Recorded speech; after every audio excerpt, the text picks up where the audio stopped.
Muy buenos días, muy buenos días. Me da mucho gusto recibirlos aquí en la Facultad de Ciencias Políticas y Sociales y agradeciendo todo el apoyo y al equipo de la facultad, a su directora, para continuar con los trabajos de la Cátedra Extraordinaria de Trata de Personas, un espacio más en la UNAM donde reflexionamos, pensamos, discutimos la enorme realidad de el incumplimiento, déjame ponerlo así para iniciar el tema, de la garantía de todos los derechos humanos y que obviamente implica graves violaciones a los derechos humanos y en este caso, pues, obviamente, a los más vulnerables, que obviamente tiene que ver no solo con un tema de etario, de ser niños, niñas o mujeres o indígenas capacitados, tiene que ver con la enorme desprotección y la incapacidad del Estado, de sus instituciones, de garantizar y proteger los derechos de los humanos. Nuevamente insistir, lo que hace a un niño vulnerable en nuestro país no es que sea niño, lo que hace vulnerable es la enorme realidad de la crisis de estatalidad de un Estado que no logra construir una institucionalidad suficiente, y hablo más allá de recursos. Por eso me da mucho gusto recibir aquí en la Cátedra de Extraordinaria de Trata de Personas a una queridísima amiga, Mónica González Cuantró. Es una estudiosa del derecho, de los derechos humanos. Sin duda, su trabajo en estas agendas ha sido fundamental porque no solo es una estudiosa, investigadora, profesora, sino también es lo que a mi juicio la marca a ella como a muchos universitarios. Los universitarios que hacen de su convicción y conocimiento acción, acción para transformar al Estado, la injusticia, un incumplimiento. Y por eso mi admiración y mi enorme cariño a Mónica González. Gracias, Mónica, por estar aquí. Y antes de iniciar, déjame aprovechar para nuevamente eh, hacer un resumen de las acciones de la Cátedra de Trata de Personas, que no solo tiene este seminario permanente que nos permita pues, reunir a los expertos, especialistas, a la sociedad civil, sino también nos permite informar de los proyectos que estamos haciendo. Seguimos con un proyecto de PAPIT, este financiamiento que hace la UNAM para seguir estudiando, ¿sí?, la situación de las víctimas de trata en la región fronteriza. Realmente, cuáles son las capacidades de la institucionalidad de protección en la frontera, en la zona del Soconusco. Y obviamente un elemento que hemos incorporado es hasta qué punto la austeridad, en el sentido más amplio de los últimos años, pues ha minado la precaria, y déjenme usar este adjetivo poco preciso, capacidad de las instituciones de protección en las fronteras. Y bueno, estamos en el diplomado, un diplomado que ha probado ser un espacio para transmitir, de hecho, todos los materiales y las reflexiones como las que hoy nos presenta la doctora Mónica González, van a ser parte de cómo estamos actualizando en nuestro diplomado, ya es su sexta edición, un diplomado que tiene 123 participantes, 76 funcionarios públicos y que obviamente nos permite trasladar, y es un diplomado que tiene la validez universitaria, y lanzaremos en agosto su quinta edición y para seguir articulando. Y por otra parte, ustedes saben bien que uno de los propósitos de la cátedra es promover la reflexión, la investigación, y por eso hemos construido un premio a la mejor tesis, licenciatura, maestría y doctorado, para que los temas de las violencias extremas, las que pueden condensarse en el tema de trata de personas, más los graves problemas de los determinantes sociales de estas violencias, sea incorporado cada vez más en las investigaciones, tesinas, tesis y ensayos, y por eso estamos a punto de dar a conocer los trabajos que son objeto de este premio que busca reconocer y promover.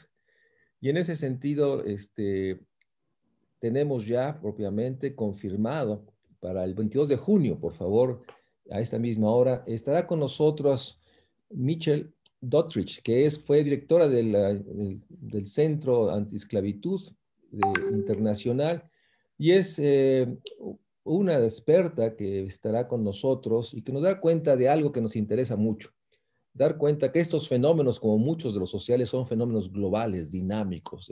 Hay que seguir la enorme complejidad de que en todo momento tenemos que dar cuenta de esta enorme dinámica global. Y el 21 de septiembre tendremos también a la editora de la revista de Antitrata, que es integrante de la Alianza Global, Marika McAdam, que estuvo con nosotros en un seminario internacional. Bueno, dicho esto y agradeciendo nuevamente la enorme posibilidad y distinción de que esté Mónica con nosotros, pues le doy la palabra a Mónica para que presente la reflexión sobre a 10 años de la gran reforma constitucional. Pues es un corte que tenemos que hacer todos aquellos que vivimos ese momento, 2011, esa emoción de que parecía que teníamos un paradigma capaz de transformar todo el andamiaje institucional, social, jurídico del país. Y a 10 años, pues el balance es muy agridulce. Y obviamente en el caso de la Convención de los Derechos de los Niños, que Mónica nos hará una reflexión sobre esto. Mónica, muchas gracias.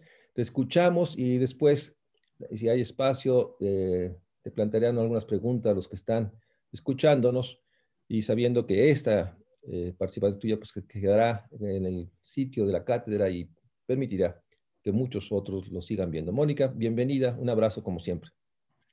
Pues muchísimas gracias, querido Mario Luis. De verdad, para mí es un privilegio, un gran honor el estar compartiendo este espacio de esta importantísima cátedra universitaria sobre trata de personas que aborda pues uno de los problemas, pues me parece más lesivos a la dignidad humana de nuestro tiempo, que es precisamente la trata de personas. Y pues como bien lo comentó Mario Luis, yo voy a hacer un abordaje de lo que ha pasado en estos 10 años de la reforma constitucional en materia de derechos humanos con los derechos de niñas, niños y adolescentes, pero si me permiten voy a hacer un enfoque más integral, quizá un poco además, si me lo permiten también un poco provocador, en el sentido de hacer un cruce en los derechos de niñas, niños y adolescentes entre lo social y lo jurídico. Porque si bien nosotros pudimos observar desde los primeros meses de la reforma de 2011, pues que no había habido una adecuada comprensión del alcance que tenía esta reforma en relación con los derechos de niñas, niños y adolescentes, porque a unos meses de haberse publicado la reforma al artículo primero constitucional que incorporaba la Convención sobre los Derechos del Niño y todo su articulado, se reforma el artículo cuarto constitucional que establece específicamente los derechos de niñas, niños y adolescentes, pero que este artículo era realmente muy corto y muy precario en relación con los derechos establecidos en la Convención. Lo voy a explicar ahorita y voy a poner además los textos para ver ¿no? que hace referencia a qué estoy haciendo referencia, ¿no? Pero voy a hacer, pues en primer lugar, ¿no?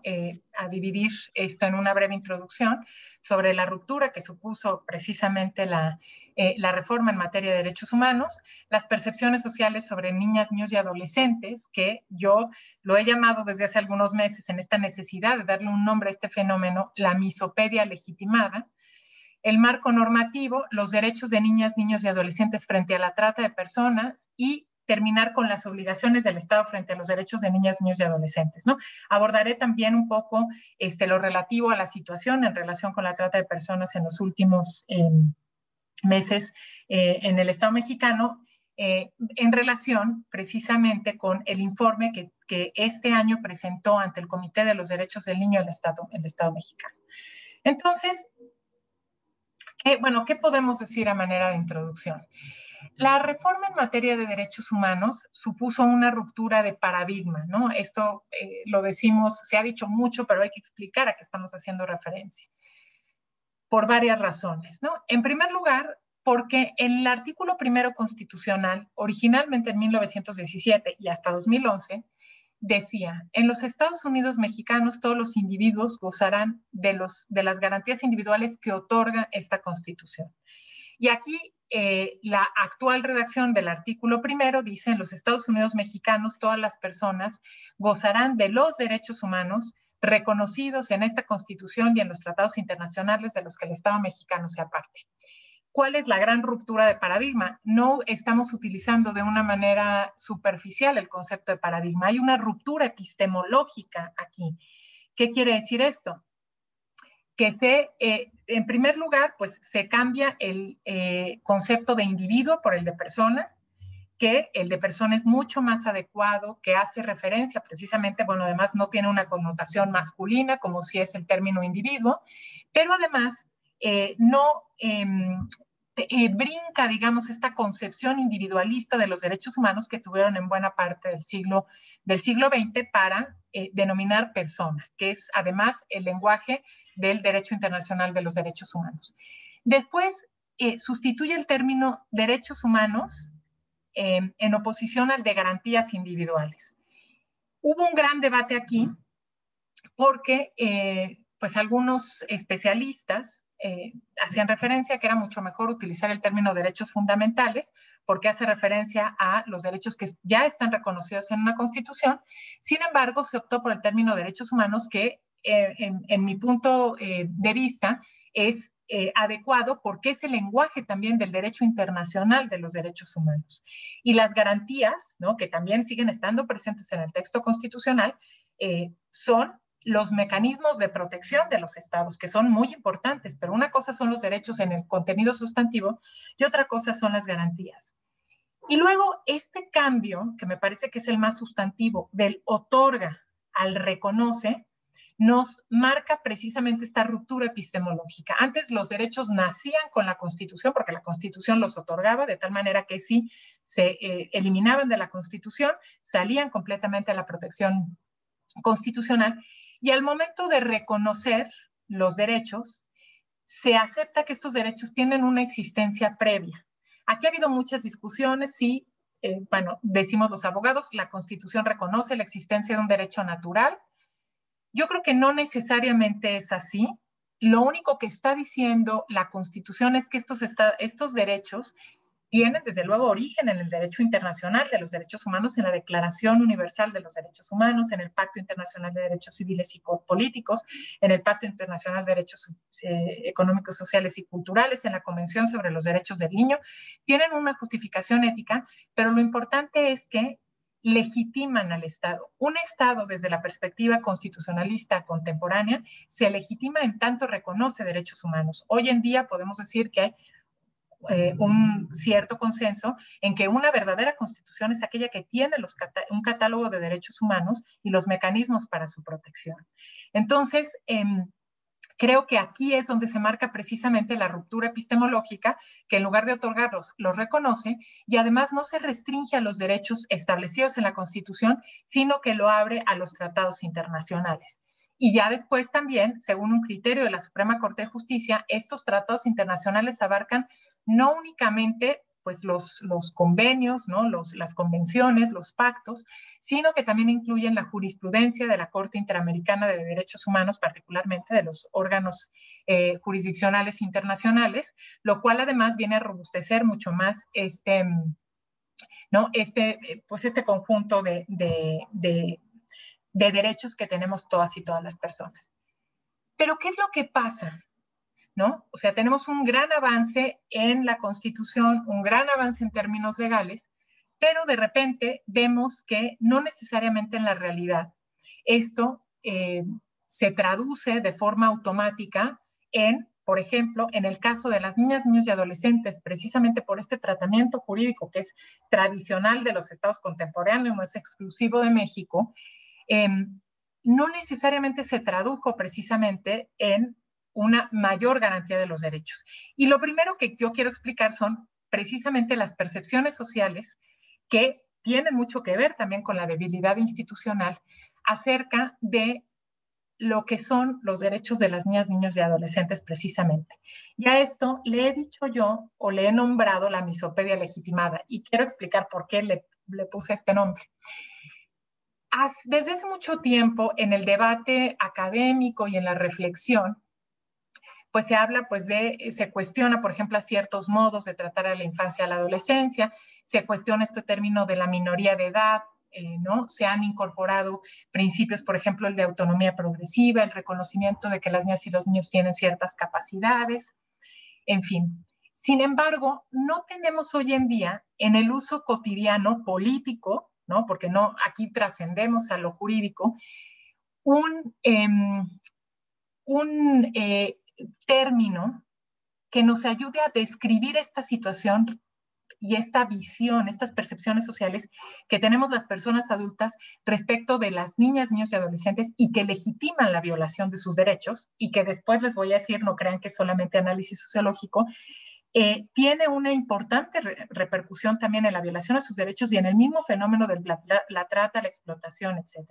Entonces, fue el término que encontré que refleja mejor esta situación, porque lo que es muy importante es nombrar el fenómeno para poder denunciarlo y para poder describir una serie de situaciones que pasan y que legitiman la vulneración de los derechos de niñas, niños y adolescentes a nivel social.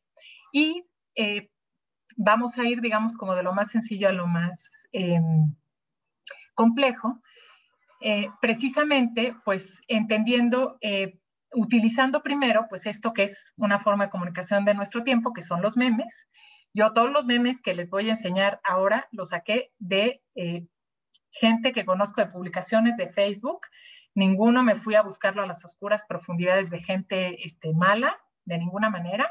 Es gente bien intencionada que publica esto porque pues le puede parecer gracioso y ya después nos iremos a los datos duros, ¿no? Pero me parece que el meme es la gran forma de comunicación de nuestro tiempo, ¿no? Entonces, bueno, me lo encontré, todos me los he ido encontrando a lo largo de los años.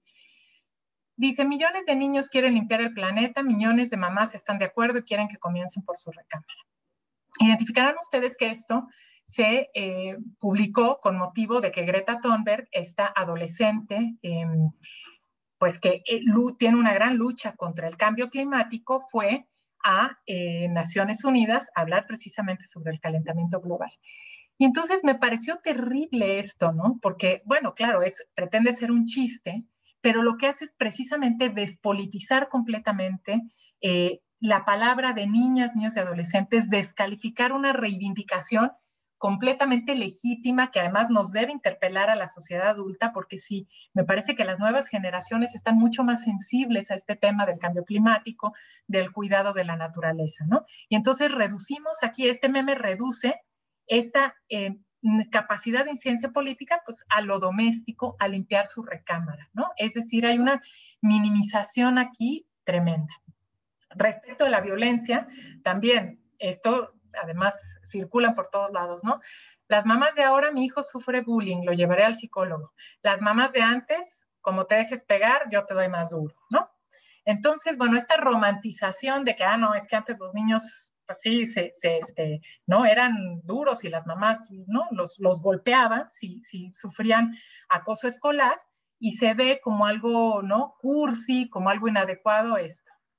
Luego, esta romantización del maltrato infantil, que además en México apenas este año se incluyó la prohibición del castigo corporal y humillante en el Código Civil, pero no vamos a lograr hacer una transformación cultural si no cambiamos estas formas de percibir la realidad, ¿no? Esto también, experta psicóloga aplicando terapia cognitivo-conductual como tratamiento definitivo para el trastorno negativo desafiante, ¿no? O sea, la violencia física hacia los niños es algo de lo cual es legítimo reírse, ¿no? Bueno, mi madre en ocasiones me tiró la zapatilla, mi padre alguna vez me soltó un cachete, a consecuencia de eso desarrollé un trauma infantil llamado respeto a los demás, ¿no? Eso es decir, el castigo corporal humillante, ¿no? La violencia como necesaria para ser una persona respetuosa con las y los demás.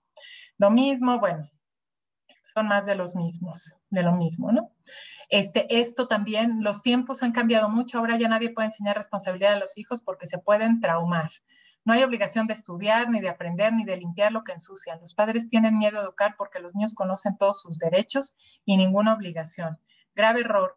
Si tus hijos crecen sin límites, un día te romperán el corazón y la vida les enseñará a golpes lo que no aprendieron en casa con amor. Que ese no es el futuro de tus hijos.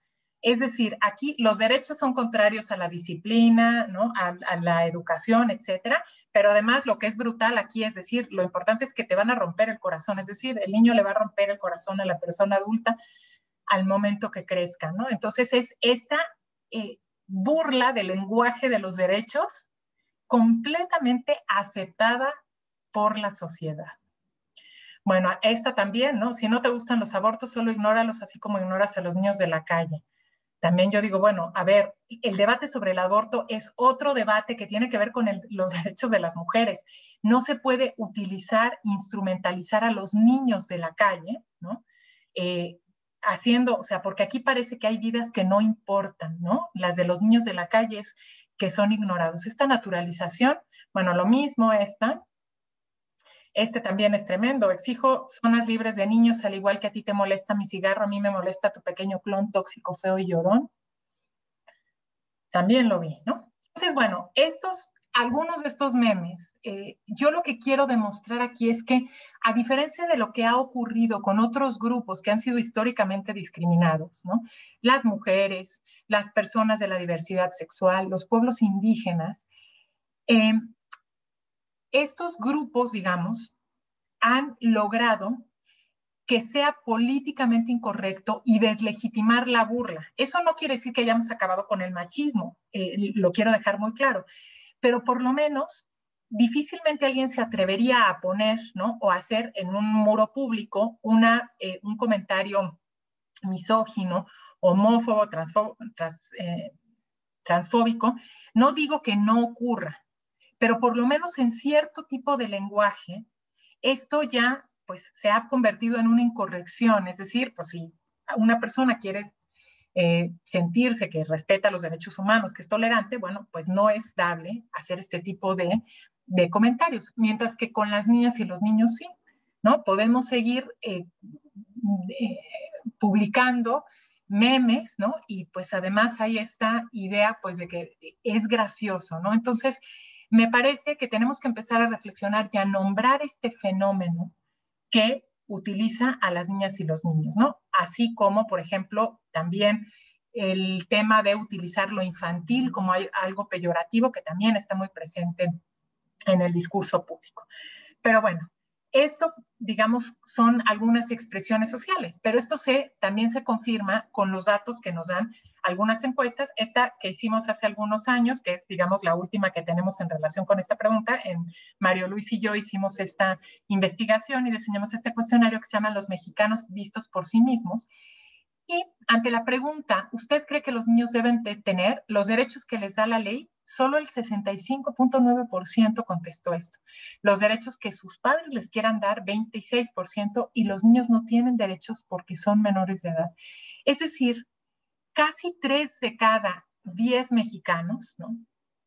Perdón, más de 3 de cada 10 mexicanos, ni siquiera tienen rubor, ¿no? Ni siquiera tienen un empacho en decir que los niños o tienen los derechos que sus padres les quieran dar o no tienen derechos porque son menores de edad, ¿no? Este porcentaje es muy alto y es preocupante porque precisamente por el sistema jurídico que tenemos, las niñas, niños y adolescentes están sujetos a la patria potestad y entonces quienes median entre el sistema jurídico y ellos son precisamente los padres y madres, que muchas veces son los que niegan derechos o los que incurren en estas violaciones, ¿no? Luego también, por ejemplo, se preguntó, ¿usted cree que los niños están más expuestos a vivir situaciones de violencia que otros grupos de la población? Y el 72% contesta que sí, pero cuando preguntamos, en su opinión, ¿cuándo se justifica pegarle a un niño? Fíjense usted, la única respuesta correcta en un contexto de derechos humanos es nunca se le pega. Y esta respuesta fue del 13% de la población. El resto encontró alguna razón para golpear a una niña o un niño. Y esta pregunta fue muy interesante, porque precisamente lo que nos interesaba era conocer el conocimiento de las instituciones que protegen los derechos de niñas, niños y adolescentes. Hay que decir que esta encuesta fue levantada recién, se había aprobado la Ley General de Derechos de Niñas, Niños y Adolescentes, y el CIPINA y las Procuradurías de Protección pues estaban incipientes, no se habían instalado, pero de todos modos es muy preocupante, porque precisamente aquí vemos la debilidad institucional. Preguntamos qué instituciones creen que ayudaría a los niños en México en caso de que tuvieran que resolver situaciones como las siguientes, y poníamos una gran variedad de situaciones, ¿no? Pero lo increíble, y en una encuesta esto es poco usual, ¿no? Es que en algunas lo primero que aparecía era el DIF, ¿no? Que bueno, podemos decir, pues era la institución más visible, pero en la gran mayoría de ellos la primera respuesta fue no sé.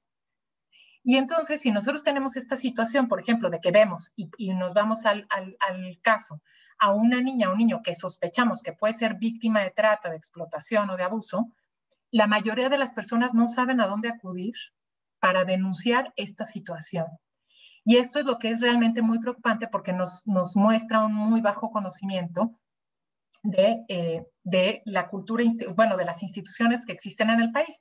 Y esta encuesta pues tiene 5 años, pero yo les puedo asegurar que si hiciéramos la misma pregunta hoy, las personas tampoco conocen ni a las Procuradurías de Protección ni al CIPINA, y que algunas, ¿no?, podrían a lo mejor saber, pero yo esto también lo he visto en algunos entornos en los que participo, ni siquiera saben que esto se podría reportar como una emergencia del 911, ¿no? Entonces esto los coloca en una situación de muchísimo mayor vulnerabilidad, ¿no? Y aquí también, bueno, los niveles de agresión en la consulta infantil y juvenil del INE también son terribles, ¿no? Bueno, entonces, pues hay una coexistencia de paradigmas en relación con niñas, niños y adolescentes. Yo le llamo, digamos, en oposición, el modelo minorista privatista, que era considerar a los niños como menores de edad exclusivamente y como sujetos del derecho privado, es decir, únicamente en su pertenencia a la familia, contra el convencional garantista, que reconoce todos los derechos establecidos en la Constitución y que establece las garantías para su eficacia, ¿no? Y aquí tenemos además como que tiene que haber una, pues, interrelación muy importante en el marco normativo, las políticas públicas y las percepciones sobre niñas, niños y adolescentes, porque es un hecho que también el marco normativo y las políticas públicas tienen que influir, ¿no? Y esto es lo que, digamos, la conclusión a la que llegaré en las percepciones. Estas percepciones no cambiarán por arte de magia, sino que hay una obligación de establecer políticas que cambien las percepciones.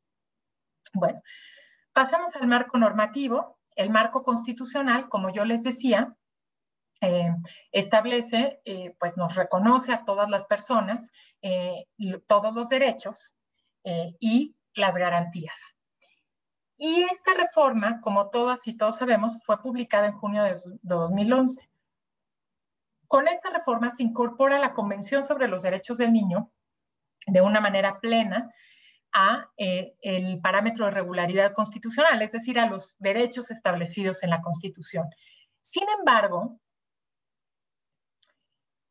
de manera muy extraña, en octubre de ese año, pasa también una reforma al artículo 4 constitucional. En mi perspectiva, y así lo dije en todos los foros en los que yo participé en ese lapso de tiempo, la reforma al primero constitucional derogaba en los hechos el artículo 4. ¿Por qué? Porque el artículo 4 simplemente reconoce, como aquí lo dice, la satisfacción de necesidades de alimentación, salud, educación y sano esparcimiento para su desarrollo integral. Es decir, es muy limitado en relación a la protección amplia que hace la Convención. Sin embargo, este artículo, que en mi perspectiva estaba derogado, se reforma en octubre del 2011 para incorporar el principio del interés superior de la niñez como un principio rector. No es que sea negativo que se incorpore este principio, desde luego es algo valioso, pero también tenemos que tomar en cuenta que los principios de la Convención son 4: no discriminación, interés superior del niño, derecho a la vida, supervivencia y desarrollo y respeto a los puntos de vista del niño. Es decir, no podemos, selectivamente se escogió uno de los principios para incorporarlo en la Constitución cuando en virtud del artículo primero estaban ya incorporados los 4, ¿no? Esto también nos refleja que no necesariamente está en la visión, en este caso del constituyente permanente, de quien reformó la Constitución, del Congreso de la Unión en esos momentos, los impactos de la reforma constitucional.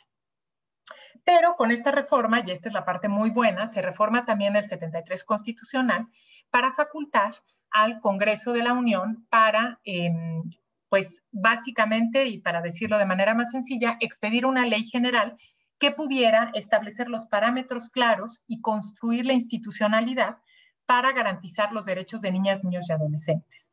¿Qué era lo que había pasado? En 2000 habíamos tenido una ley de protección de derechos de niñas, niños y adolescentes que pues estableció un catálogo e intentó adecuar el marco jurídico mexicano a la Convención sobre los Derechos del Niño, pero pues que era un catálogo de derechos, que desde luego, bueno, pues nunca está de más, pero que no tenía mecanismos para su aplicación.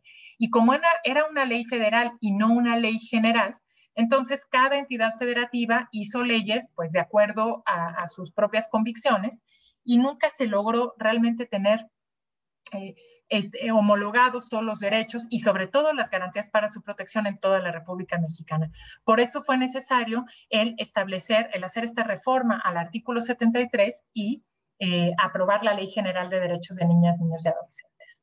Bueno, a la cual veremos en un momento, pero como parte precisamente de la protección del parámetro de regularidad constitucional de los derechos contenidos en la Constitución, tenemos a los tratados internacionales ratificados por México, la Convención sobre los Derechos del Niño y los 2 protocolos facultativos a la Convención que ha ratificado México, porque hay un tercer protocolo que no ha sido ratificado, uno sobre la venta de niñas, niños y adolescentes, la prostitución infantil y la utilización de niños en la pornografía, y la otra sobre la participación de niños en conflictos armados, estos 2 protocolos facultativos, y en el ámbito regional tenemos la Convención Americana de Derechos Humanos, ¿no?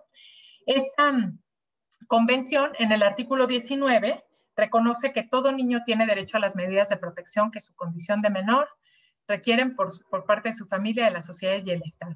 Pese a que también, pues es digamos, una formulación modesta, no podemos decir que responde realmente a los parámetros actuales, a través de la jurisprudencia, la Corte Interamericana de Derechos Humanos ha incorporado la Convención sobre los Derechos del Niño a la protección interamericana. Entonces, podemos decir que según este criterio de la Corte Interamericana, la Convención sobre los Derechos del Niño forma parte de lo que los juristas decimos corpus juris, es decir, el cuerpo normativo, ¿no? Las normas que protegen a niñas, niños y adolescentes en el ámbito interamericano.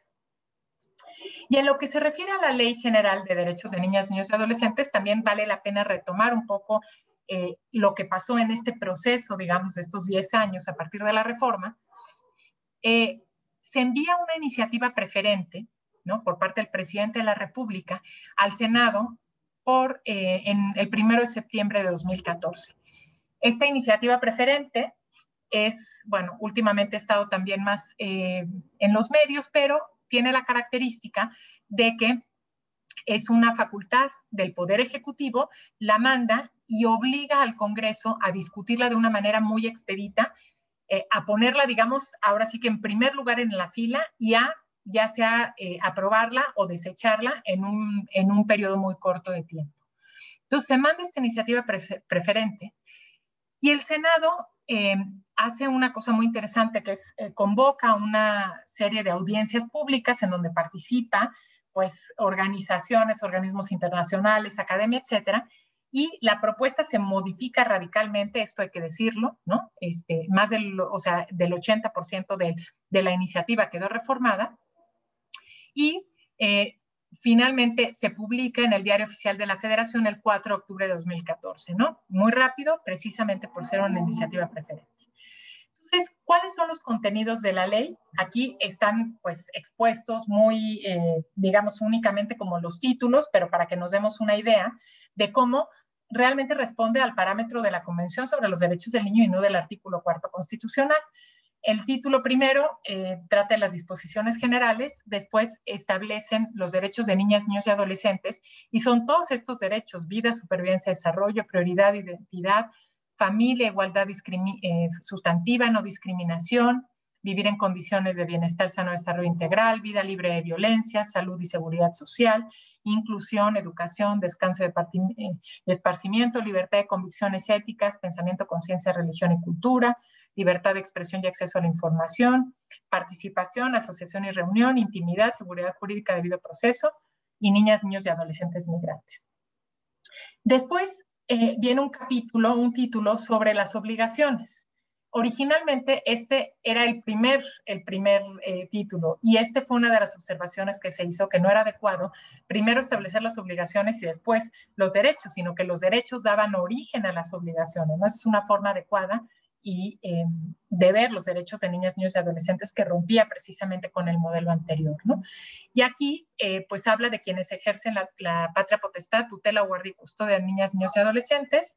Después se habla de la protección de niñas, niños y adolescentes, incluyendo los centros de asistencia social, que es otra deuda histórica, ¿no? Esto que el Estado no ha podido construir en 6 años de vigencia de la ley, un registro nacional de instituciones de asistencia social. Y luego viene de la protección y restitución integral de los derechos de niñas, niños y adolescentes, y viene pues las autoridades con la creación, muy importante, de 2 grandes instituciones o figuras jurídicas, ¿no? Las Procuradurías de Protección, que en el caso del gobierno federal quedó adscrita al DIF, pero que se encargan de pues, los derechos de quienes ya han visto vulnerados sus derechos, de la representación jurídica, y el Sistema Nacional de Protección Integral, al cual me referiré ahorita, y que es con, además, este sistema, con una secretaría ejecutiva. Y entonces el sistema está integrado pues, por estos 4 grandes rubros. El sistema, que además no es original del CIPINA, vemos que en los últimos años, digamos, las grandes agendas tomaron esta figura de sistemas, de grandes sistemas con un brazo articulador, digamos, o un órgano articulador, que en este caso es la Secretaría Ejecutiva, ¿no? Entonces, tenemos que lo preside el presidente de la República, está la Secretaría de Gobernación, de quien depende la Secretaría Ejecutiva, bueno, Hacienda, Relaciones Exteriores, Desarrollo Social, Educación, Salud, Trabajo, y luego el DIF, del cual depende la Procuraduría de Protección. Después tenemos de las entidades federativas, pues a los gobernadores de los estados y el jefe de gobierno del Distrito Federal, de la ahora Ciudad de México, representantes de sociedad civil, y también a los titulares de organismos públicos autónomos, la Fiscalía, el presidente o presidente de la Comisión Nacional de los Derechos Humanos y el comisionado presidente del Instituto Federal de Telecomunicaciones, y como invitados permanentes, pues al Congreso de la Unión, al Poder Judicial, a la CONATRIB, a las asociaciones de municipios y niñas, niños y adolescentes, ¿no? Que precisamente estos invitados permanentes participan con voz pero sin voto, ¿no? Entonces tenemos que esta es como la gran institucionalidad creada a partir de la reforma. Ahora vamos a ir entrando un poco más específicamente a los derechos de niñas, niños y adolescentes frente a la trata de personas, ¿no? Entonces, bueno, creo que esto no es demasiado diferente, ¿no? ¿Cuál es la finalidad de la trata? Bueno, hay, según expertos, la explotación laboral, el trabajo doméstico, la explotación sexual, la conscripción militar, el matrimonio, la adopción irregular, los deportes, la mendicidad, los órganos o la comisión de ilícitos, ¿no?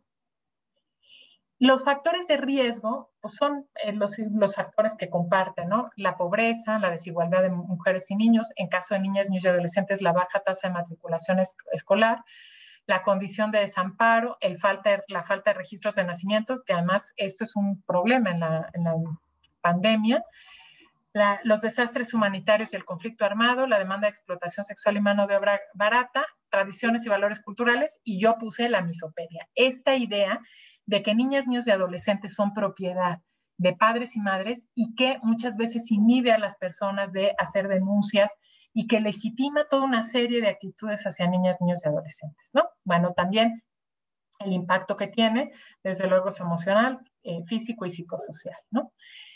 Y entonces, bueno, también es importante, dentro de la definición, sí hay en el protocolo de Palermo, hay un apartado específico para niñas, niños y adolescentes que precisamente hace una excepción a la regla del consentimiento, ¿no? Entonces, cuando se trata de niñas, niños y adolescentes, no es necesario que se recurra al fraude, al engaño, al rapto. No hace falta este elemento, sino que hay una excepción, ¿no? Y el protocolo remite al concepto de niño de la Convención sobre los Derechos del Niño, que es toda persona menor de 18 años de edad. También en la Convención sobre los Derechos del Niño hay diversos artículos que contemplan precisamente la protección contra la trata y todas las actividades relacionadas con la trata de personas, porque sabemos, bueno, que la trata puede ser una figura muy específica, pero que hay muchos ilícitos vinculados, ¿no? Entonces, precisamente el artículo 35 establece la obligación de los estados partes de tomar todas las medidas necesarias para impedir el secuestro, la venta o la trata de niños para cualquier fin o en cualquier forma, y el 36 precisamente obliga a los estados a proteger a niños de todas las demás formas de explotación. También el protocolo facultativo a la Convención sobre los Derechos del Niño relativo a la venta de niños, la prostitución y el uso de niños en la pornografía, también establece precisamente, pues, contempla la colaboración de los estados en el tema de la trata con estos fines de, pues, venta de niños, prostitución o participación en pornografía. Luego, en lo que se refiere también en el marco normativo nacional, también están contemplados los derechos de niñas, niños y adolescentes de forma específica, entendiendo que hay una situación de mayor vulnerabilidad. Y entonces está contemplado, ¿no?, en la fracción quinta del artículo 2, entre los objetos de la Ley General para prevenir, sancionar y erradicar los delitos en materia de trata de personas, uno de los objetivos de la ley es establecer mecanismos efectivos para tutelar la vida, la dignidad, la libertad, la integridad y la seguridad de las personas, así como el libre desarrollo de niñas, niños y adolescentes, ¿no?, cuando sean amenazados por este delito.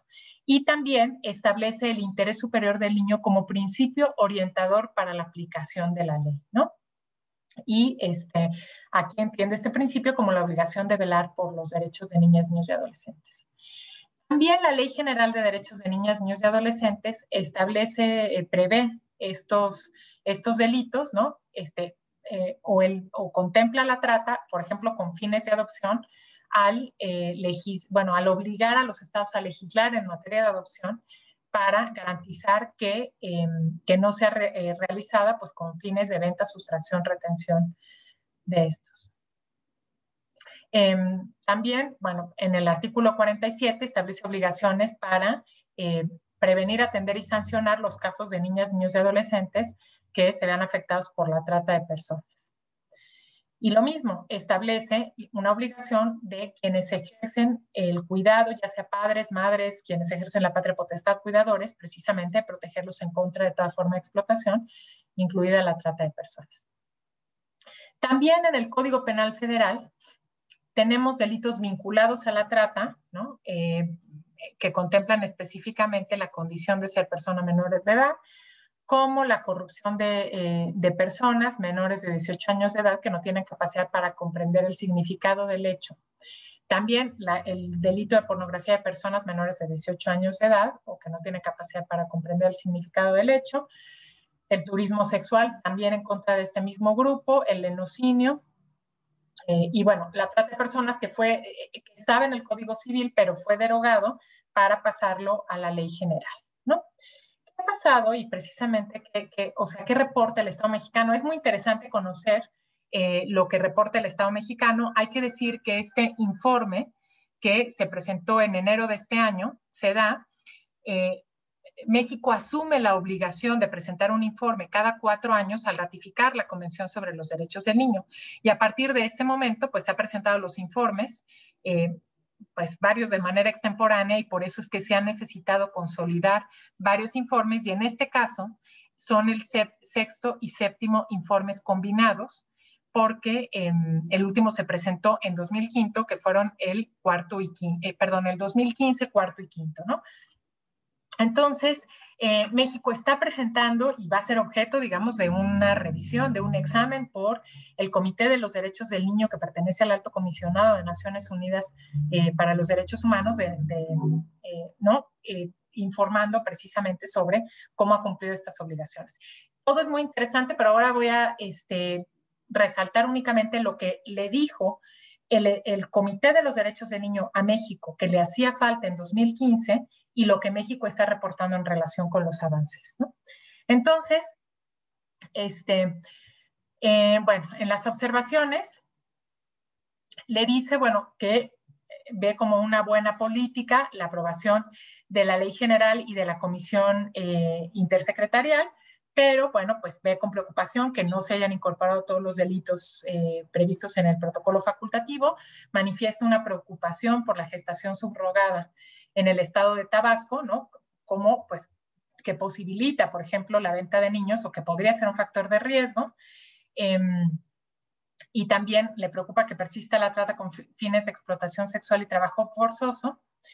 Y pues dice que los programas puestos para prevenir los delitos previstos en el protocolo son insuficientes y siempre le señala al Estado mexicano la falta de datos.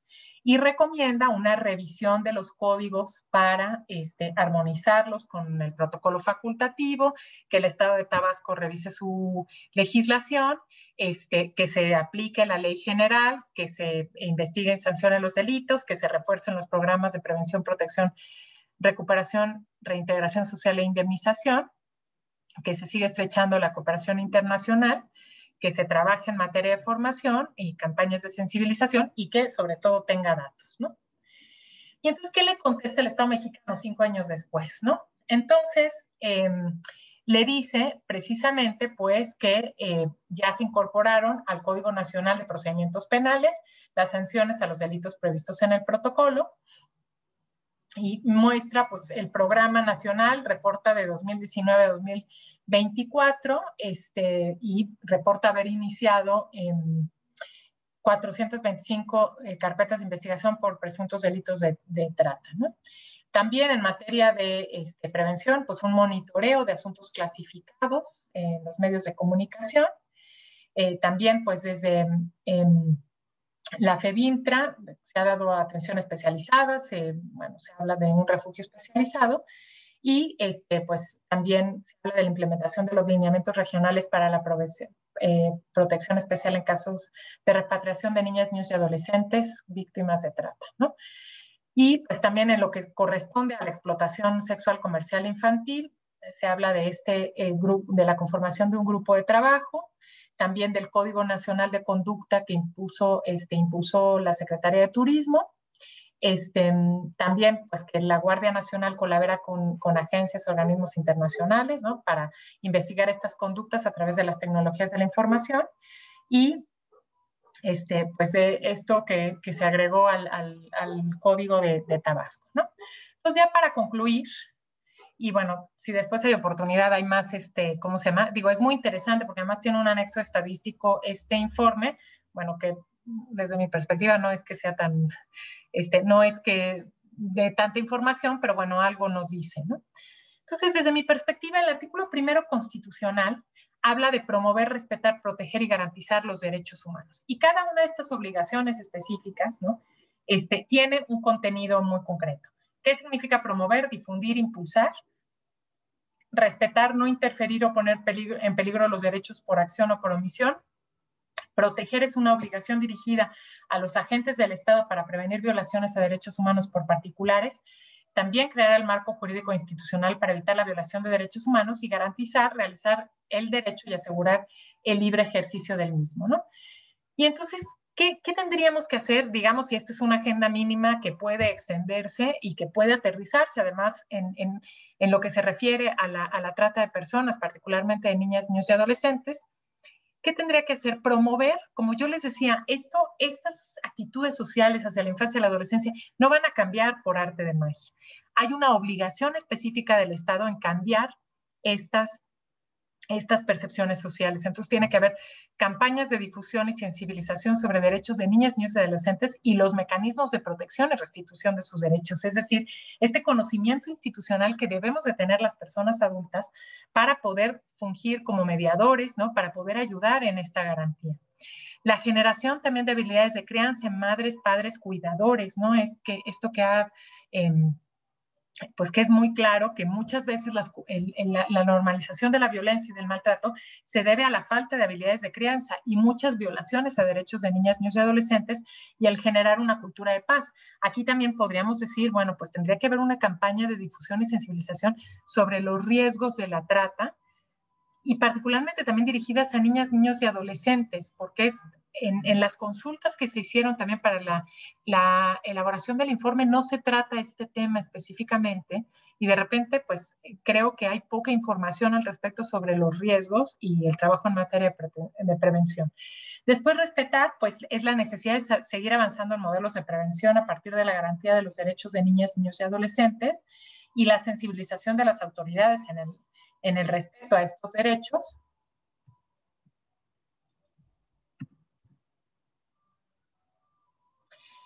Bueno, proteger implica o pasa por el fortalecimiento del CIPINA, del Sistema Integral de Protección de Derechos de Niñas, Niños y Adolescentes, de su Secretaría Ejecutiva y de la Procuraduría de Protección. Y digamos, un poco en contraste con esto, pues vemos que ahora el CIPINA, en lugar de ser fortalecido, pues está debilitado, tiene ahora una persona encargada de despacho, no tiene titular y no sabemos qué va a pasar con esta Secretaría Ejecutiva y con el sistema que hasta pues este día no se ha reunido en una sesión plenaria que tiene obligación de celebrar 2 veces al año. Y también hay que decir que en esta gestión nunca ha estado presente el presidente de la República como presidente del sistema. También el trabajar en los mecanismos de exigibilidad de los derechos, la armonización legislativa que es muy necesaria, ¿no? Y que de repente pues tiene algunas dificultades, y los grupos de atención prioritaria como niñas y niños en situación de calle, inmigrantes, ¿no? Y podemos decir indígenas, es decir, podemos hablar de muchos grupos que en este enfoque interseccional pues juntan varias condiciones. Y garantizar implica el generar habilidades en las autoridades, especialmente en las autoridades de seguridad, procuración e impartición de justicia, y la restauración del tejido social y de la confianza a partir de la recuperación del Estado público para posibilitar el derecho al juego, ¿no? Esto que, bueno, ahora por la pandemia se ha visto muy limitado, pero que particularmente por el tema de la inseguridad, los niños, niñas y adolescentes han visto pues minado, y esto además es muy peligroso, digamos, en términos de la viabilidad de una sociedad en la que se va quebrantando la confianza en los vecinos y en el tejido social. Entonces, como, bueno, podemos ver, fue una exposición como muy rápida de muchos temas, pero creo que la agenda pendiente es muy amplia y que pues tenemos todavía un largo camino que recorrer a los 10 años de haber tenido esta importantísima reforma constitucional que desde mi perspectiva y sin lugar a dudas incorpora todos los derechos de la Convención y establece la obligación del Estado mexicano de crear garantías para su protección. Muchas gracias. Muchísimas gracias, Mónica. Gracias por este repaso,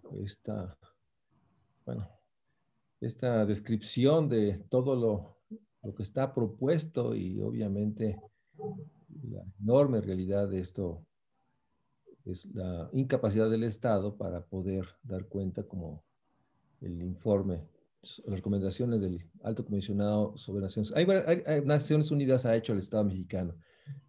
Comentarles que se está trabajando en una respuesta alternativa y obviamente se está también tratando de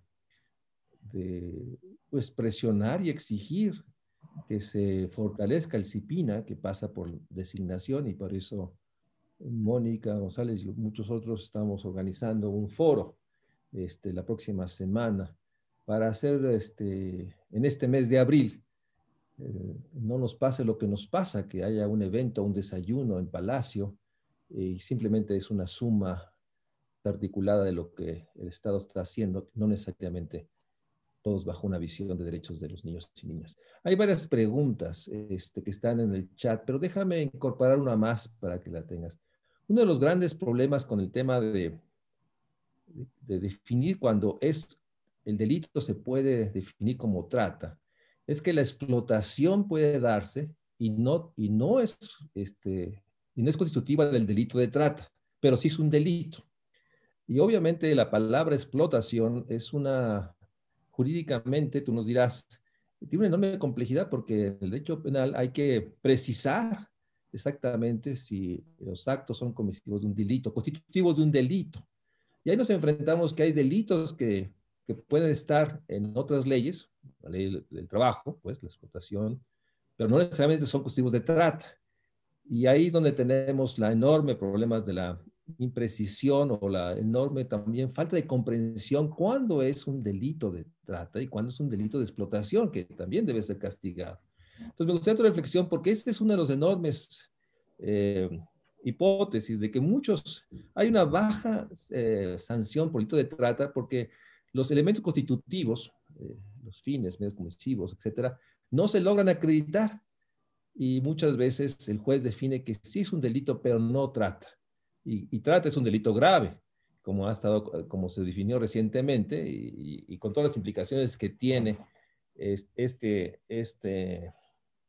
violación de los derechos de los niños y niñas. Entonces hay toda una enorme, yo diría confusión, pero también una realidad de que, de la incomprensión cuando se constituye un delito de trata y cuando sí es un delito de explotación, pero no de trata. Y obviamente ahí el tema de la mendicidad. El niño que está en la esquina, su derecho es estar en la escuela, no en la esquina, y más allá de pandemias. Pero bueno, el delito está cometiendo, pero la incapacidad del Estado de hacer lo necesario para la reinserción educativa de este niño, garantizar los derechos, y no necesariamente el padre está en un delito de trata, ¿no? O el niño que está vendiendo verduras junto a su madre, y esta otra confusión en que a veces se dice es que se está enseñando al niño a trabajar, por eso él está midiendo o pagando o cobrando, ¿no? Y bueno, ahí viene esta parte de la atención, si este niño, ¿sí? Menor de 18 años, ¿no?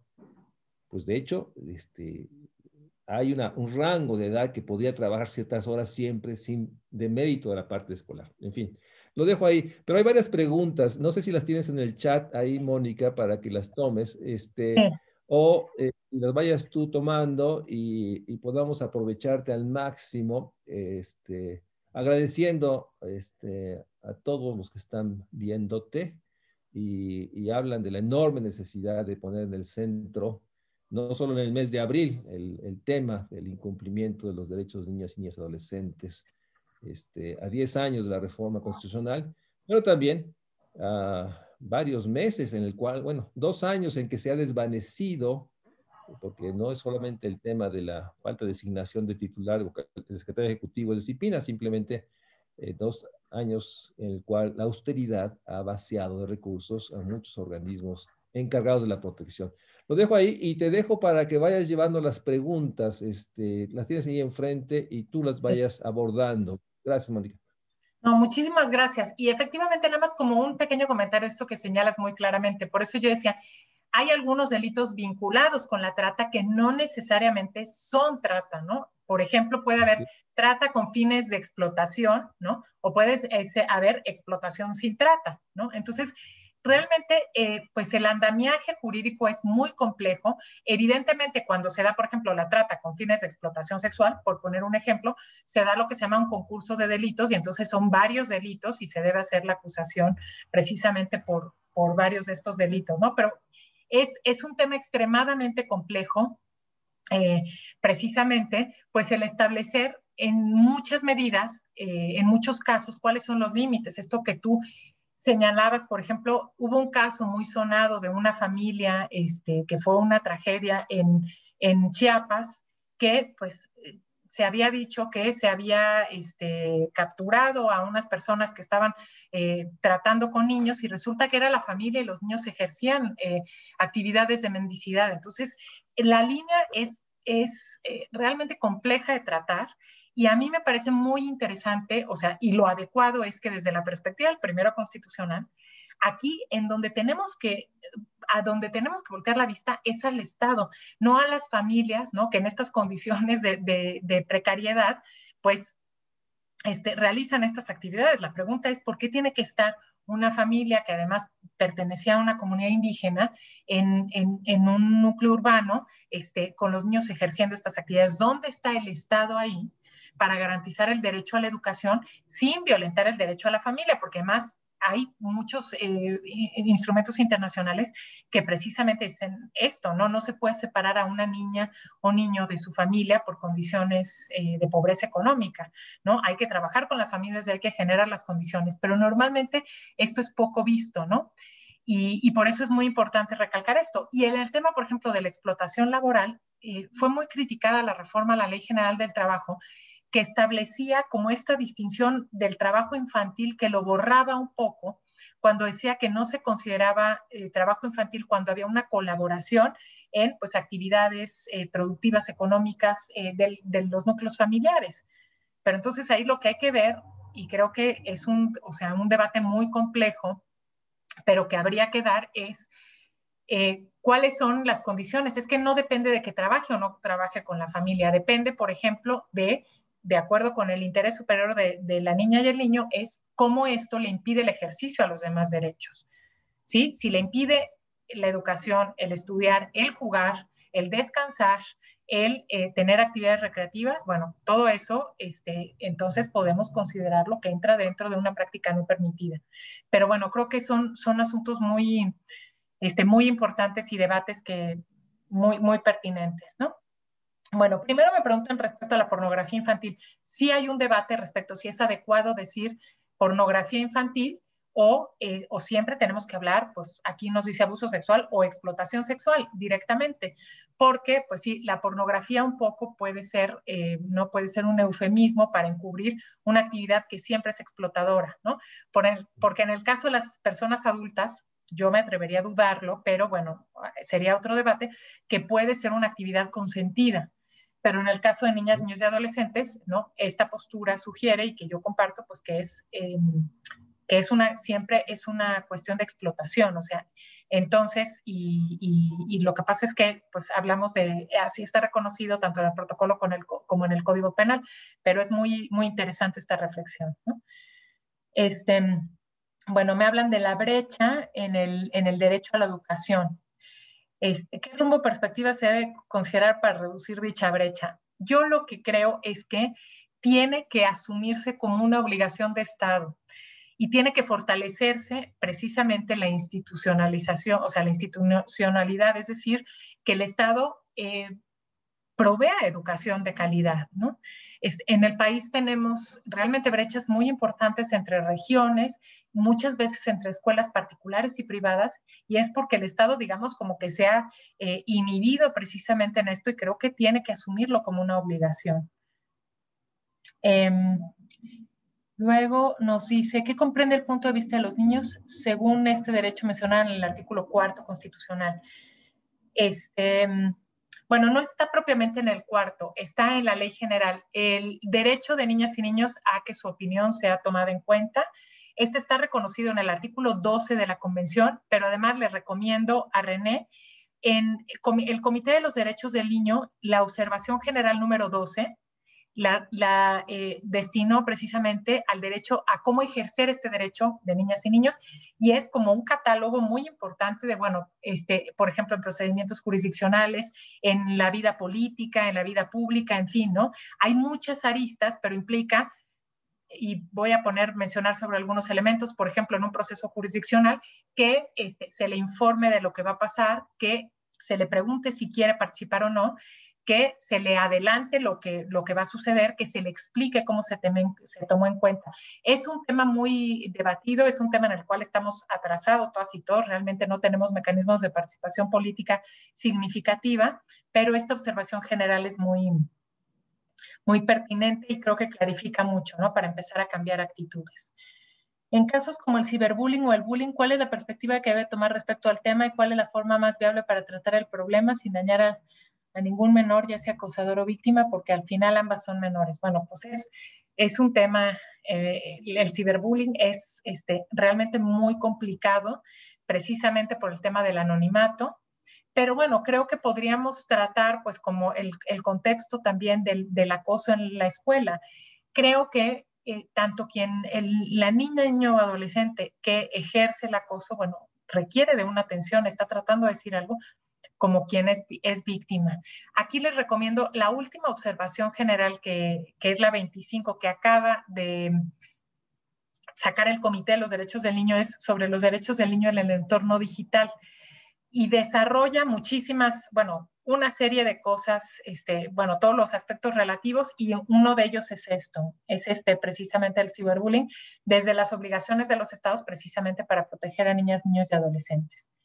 La indiferencia que se suscita alrededor de casos de abuso infantil es debido a la idea de propiedad privada donde pertenecen a los padres, y en caso de que así sea, la naturalización social que hay de esta idea forma parte de la estructura sistémica jurídica. Qué interesante pregunta. Yo creo que sí hay en buena medida o sea, digo, no podemos hacer, es multicausal, y el tema del abuso infantil, ya sea el abuso, digamos, como maltrato, pero también el abuso sexual, sí tiene que ver con esto, particularmente cuando estas vulneraciones se dan en el ámbito familiar, ¿no? Esta idea, por ejemplo, de proteger a los abusadores, no creer a la niña o al niño cuando está diciendo que fue víctima de alguna situación, creo que sí tiene que ver con esa concepción que tenemos acerca de la infancia y adolescencia, y esto estuvo mucho tiempo, sí forma parte de la estructura sistémica jurídica,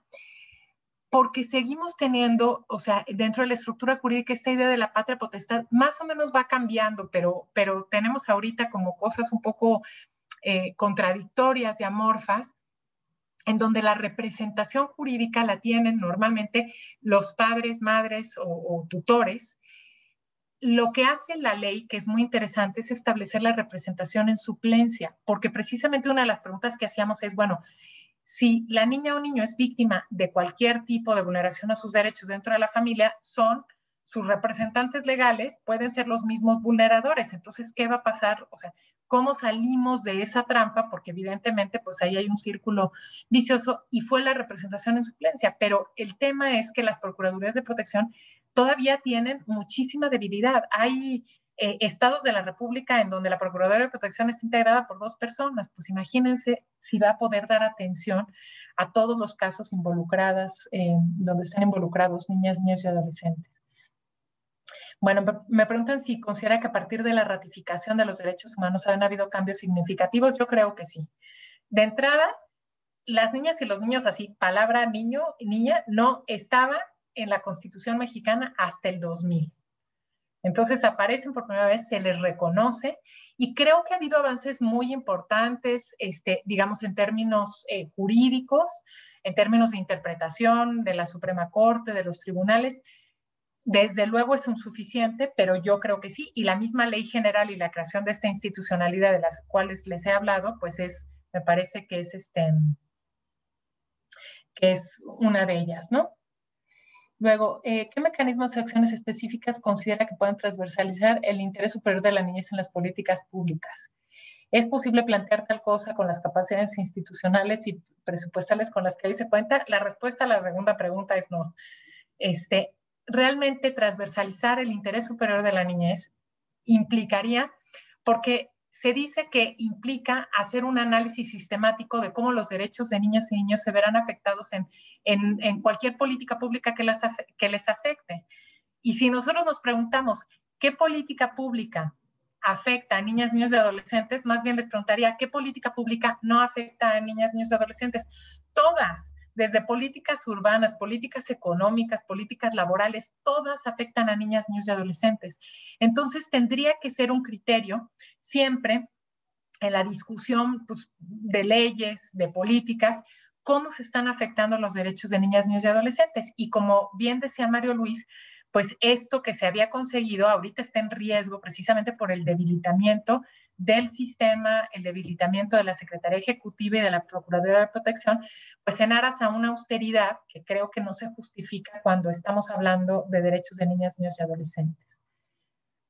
Bueno, ¿cuáles son algunas de las esferas que el gobierno mexicano debe retomar o considerar por una eficaz protección de los derechos de la infancia? Bueno, habría muchísimo que desarrollar aquí, pero la primera, y que si eso les digo, indispensable, el fortalecimiento del sistema de las procuradurías de protección, dotarlo de presupuesto, porque el CIPINA y particularmente la Secretaría Ejecutiva es el gran articulador de las políticas públicas. Entonces necesitamos fortalecerlo para precisamente aprovechar todos los recursos para niñas, niños y adolescentes. Bueno, respecto a la explotación, ¿cómo se podría diferenciar la explotación laboral en los casos en donde culturalmente los niños, niños y adolescentes deben colaborar dentro de las actividades laborales familiares, como sería la agricultura y ganadería? Un poco, pues un poco esto que yo decía, ¿no? Es decir, el criterio, ¿no? Podría ser qué tanto esa niña o niño está en posibilidad de ejercer todos los demás derechos, ¿no? Va a la escuela, tiene tiempo para estudiar, duerme lo que le corresponde dormir, tiene tiempo para jugar, que eso es muy importante. Sí, se contesta que sí a todo, bueno, pues claro que puede colaborar, ¿no? Así como, bueno, pues también se tiende a la ridiculización de que ahora los niños ni siquiera pueden poner la mesa. Pues claro que poner la mesa, tender la cama, limpiar la casa, barrer, trapear, forma parte de actividades, pues que debemos hacer todas las personas en el cuidado de la casa, ¿no? Pero forma parte de una responsabilidad familiar y claro que niñas y niños, pues deben colaborar con esto, ¿no? Y lo mismo ocurre, pues, cuando estamos hablando de estas actividades. ¿Cuál es la diferencia entre que un niño colabore, ¿no? Y pues a él le toque, no sé, trapear, a que una niña tenga que hacerse cargo, por ejemplo, del cuidado de sus hermanas o hermanos. Entonces, bueno, ahí con una responsabilidad que no corresponde a la edad. Entonces, aquí tiene que ser, pues, adecuado a la edad y que permite el ejercicio de los demás derechos, ¿no? Bueno, ¿esto qué opinión merece la situación de los menores en la frontera? No acompañados, bueno, o sea, me parece una crisis de derechos humanos sin duda alguna. Y la respuesta también del Estado mexicano ha dejado mucho que desear. Si nosotros aplicáramos de acuerdo a la ley, estos niños deberían estar con sus derechos garantizados por el Estado mexicano. Por eso es que aquí se ve de manera muy interesante que se incluyó un capítulo específico de niñas y niños en contexto de migración en la ley general, y más si están no acompañados. O sea, creo que aquí tendríamos que hacer pues una revisión muy profunda de la política, porque también esto ha sido afectado por la austeridad. Se había contemplado la creación de todo un, ¿no? Agentes especializados en protección a la infancia para que no fueran los agentes migratorios exactamente los mismos, que hubiera todo un mecanismo de protección y pues esto se ha debilitado cada vez más. Daniela, ¿cómo interfieren los complejos, a veces corruptos, de adopción al Estado mexicano para el cumplimiento de estos derechos de miles de niños que esperan ser adoptados? Bueno, pues desde luego, si los procesos son corruptos para la adopción, es una de las vulneraciones también más graves y que afecta pues muchos otros derechos, ¿no? Y también creo que eso es algo que tendríamos que revisar en el Estado mexicano, ¿no? ¿Por qué los procesos de adopción son tan complejos? A veces son ineficientes. ¿Qué es lo que está pasando cuando, pues, vemos por un lado, ¿no? Familias o personas deseosas de adoptar y niñas y niños que podrían ser adoptados? Otro gran problema también que tenemos ahí en una deuda pendiente es que al no tener el registro ya de instituciones de asistencia social, tampoco tenemos claro cuál es la situación jurídica de cada niña, niño y adolescente que está en esa institución. Entonces, muchas veces hay esta percepción de que, pues es que hay muchos niños, ¿no? En una institución pública o privada y ¿por qué no los adoptan? Y a veces ocurre que estas niñas, niños y adolescentes o bien tienen familia que no puede estar con ellos pues por una situación excepcional, o puede ocurrir también que no se haya definido su situación jurídica. Entonces, si no hay una pérdida de patria potestad decretada judicialmente, el niño no puede ser susceptible de ser adoptado. Y entonces no tenemos claridad, y esa es la gran tragedia, ¿no? En qué pasa con todas estas niñas y niños, cuál es su situación jurídica. Bueno, es que tienen, ¿no? Padres cuidadores quienes ejercen la patria potestad, pero no los pueden cuidar entre semana por cuestiones económicas. Bueno, no tenemos problema con esas niñas y niños, vamos a ver cómo se garantizan sus derechos en las instituciones. Uno, bueno, pues es un niño que, ¿no? A lo mejor los padres murieron o renunciaron directamente, pero hay muchos otros que no sabemos, y como según nuestro sistema jurídico los abuelos también tienen derecho, entonces se tiene que seguir un juicio donde se notifique a los abuelos, que es muy complejo. Entonces, esta es una de las cosas también terribles que pasan en México y respecto a los cuales no ha habido avances. ¿Cuál sería su opinión respecto a las familias de acogida? Si es una buena estrategia para restituir. Bueno, aquí habría que tener muchísimo cuidado, porque a nivel internacional hay unos lineamientos para las directrices, perdón, para las modalidades alternativas de cuidado, que establecen precisamente las condiciones para el acogimiento familiar. Entonces, a veces se presenta esto como una gran panacea, cuando estas directrices nos marcan una ruta. Hay que trabajar primero con las familias y evitar la separación familiar, ¿no? Intentar o sea, el Estado tiene que poner todo lo mismo para que todo lo que pueda para que ningún niño, niña o adolescente tenga que ser separado de su familia. Después, bueno, pues o sea, se puede hacer un acogimiento residencial también trabajando con la familia, y luego también la opción del acogimiento puede ser en familia extensa o en familia ajena, pero hay que verlo también como desde una gran variedad. Desde luego, pues es mucho mejor para una niña o un niño vivir en familia, pero también depende pues de cuáles son sus circunstancias y qué es ¿no? O sea, cuáles son las características y la situación de la familia de origen. Y lo que nos ha pasado en México, pues es que no hemos tomado en serio el Estado la obligación de trabajar con las familias de origen. Desde luego es una alternativa. En la Ciudad de México se trabajó en una ley sobre modalidades alternativas de cuidado y que tiene como finalidad precisamente pues el aprovechar el tejido social de la sociedad mexicana para pues que la niña o el niño no tenga que ir a una institución, sino que pueda quedarse, pues puede ser con la abuela, con la tía, con la madrina, como ocurre cuando no puede estar con la familia, ¿no? Temporalmente, o si no buscando una solución definitiva. Pero bueno, es un tema también muy complejo.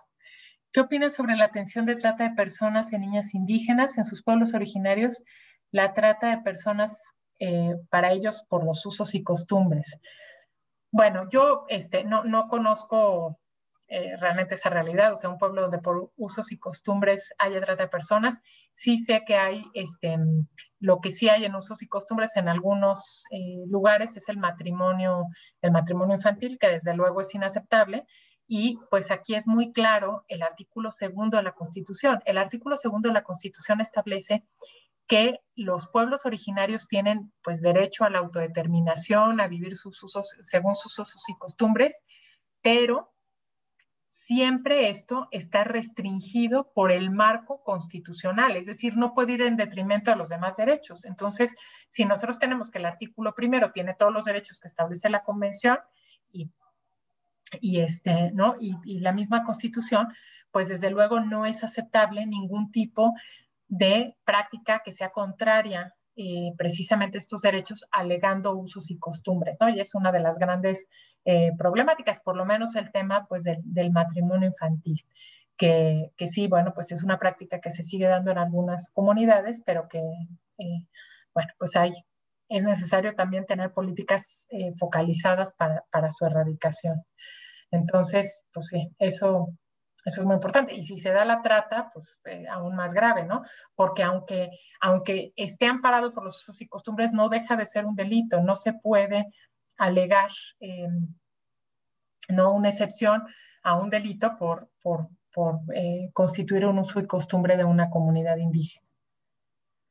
Entonces, bueno, más o menos esto es un resumen muy apretado de todas pues las inquietudes, y muchísimas gracias por sus preguntas. Muchísimas gracias, Mónica.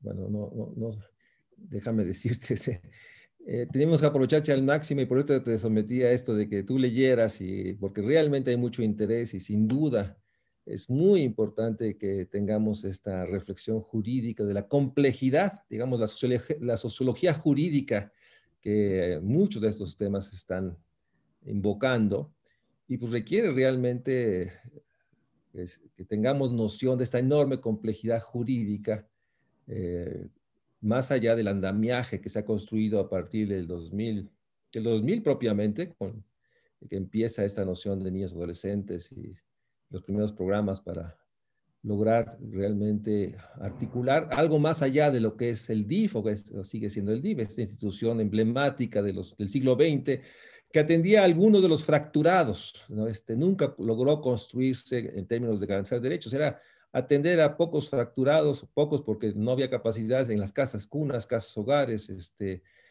y que no realmente nunca tuvo en su centro, ni más allá del mandato, la capacidad de articular a las otras instituciones y que dio pie finalmente al CIPINA, el enorme desafío de articular una enorme necesidad de que todo el Estado en todo momento, todo el gobierno en todo momento vele por los derechos del niño, algo que todavía no está. Por eso, muchísimas gracias, Mónica, muchas gracias a todos los que han estado aquí, muchas gracias a Cecilia, de la Facultad de Ciencias Políticas y Sociales. El video de esta plática estará subido a nuestra plataforma y obviamente la presentación también, y nos ayudará a ir mejorando nuestro diplomado y convocarlos para que podamos estar nuevamente en junio en otra sesión en la cual tendremos el gusto de recibir aquí en el seminario de la Cátedra de Trata, el seminario de la Cátedra de Trata de Personas, a Michelle Dotrich, que ella viene del Fondo sobre Formas Contemporáneas de Esclavitud del Alto Comisionado de las Naciones Unidas para los Derechos Humanos. Tenemos una sesión con ella y el 21 de septiembre tenemos a la editora de la revista más emblemática de la anti-trafficking o contra la trata, de la Alianza Global contra la Trata de Mujeres. Y de esa manera seguir reflexionando y seguir dando cuenta de la enorme complejidad de esto que yo muchas veces he definido, la violencia extrema, que es la trata de personas, porque es constitutiva de muchos delitos, no solo de un delito, sino de muchos que lo configuran, y obviamente la enorme necesidad de exigirnos y exigir la fuerza institucional del Estado para poder enfrentar este delito y obviamente pues integrar muchas de las preguntas y los subrayados que hizo Mónica González Contró, investigadora de jurídicas, amiga entrañable en esta reunión. Muchas gracias a todos. Gracias, Mónica. Un abrazo a todos. Nos vemos en la próxima sesión. Gracias, Mónica. Gracias. Muchas gracias, de verdad. Hasta luego. Gracias. Gracias, Cristina. Gracias, Esme. Gracias por todo su apoyo. Muchas gracias.